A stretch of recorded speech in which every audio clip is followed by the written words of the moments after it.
Yay! So Lola is now 94. Yay! Imagine. Thank you, Lord. Happy birthday, Lola. Birthday! Happy birthday, Lola! Happy birthday, Lola! Wala pa, wala pa. Wala pa, wala pa. Happy birthday, Lola. Happy birthday, Lola! Happy birthday, happy birthday, happy birthday, Lola! Happy birthday, Lola. Happy birthday, Lola. Happy birthday, happy birthday, happy birthday, Lola! Happy birthday, Lola. Happy birthday, Lola. Happy birthday, happy birthday. Ay, wag sa likod! Okay, so tawag na po ang mga anak before picture day.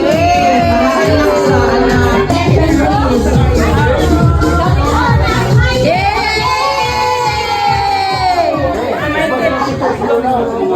Oy, let's pray, son. Let's pray.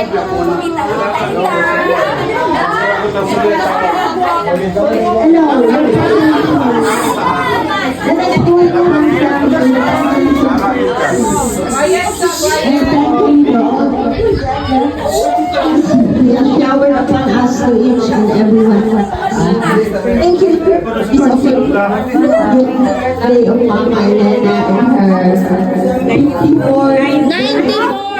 94. Di kang gusto ipag-umay na po. 94 birthday. Lord, salamat sa tanang blessings na inihatag sa bawat isa sa amo. We are so grateful and thankful na naakauban ka na mag-ilaknan na ini okasyon wherein we celebrating the birthday of Mama. Thank you for her good health and the good health of everyone of us. Thank you so much, Lord. We love you and we praise and glorify your name. Thank you, Lord, for sending your Son, Jesus Christ, to be our Savior and our Lord. We ask Him to bless each and guide us in our journey in this life so that we may come up in the plans and the purpose of our life in this world. Thank you so much, Lord, for everyone who come over to celebrate with Mama and to celebrate together with us. Lord, there are so much to thank for, and we ask for your goodness and blessings for this food we are about to partake from thy goodness and bounty through Christ our Lord. Thank you so much, Lord. We love you, Lord. Amen. Happy birthday to you!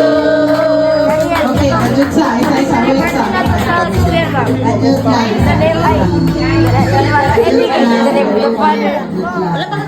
Si Mama is 94 years old and I am so happy spiritually because she is a child of God. Kung siya sa amahan was chosen to be in Christ before the foundation of the world. And that is something because sa imo the ones nga mulawat ka kumutuo kang Kristo Jesus, she will be part of God's plan, which is eternally a child of God, forevermore, for all eternity in heaven with God. Amen.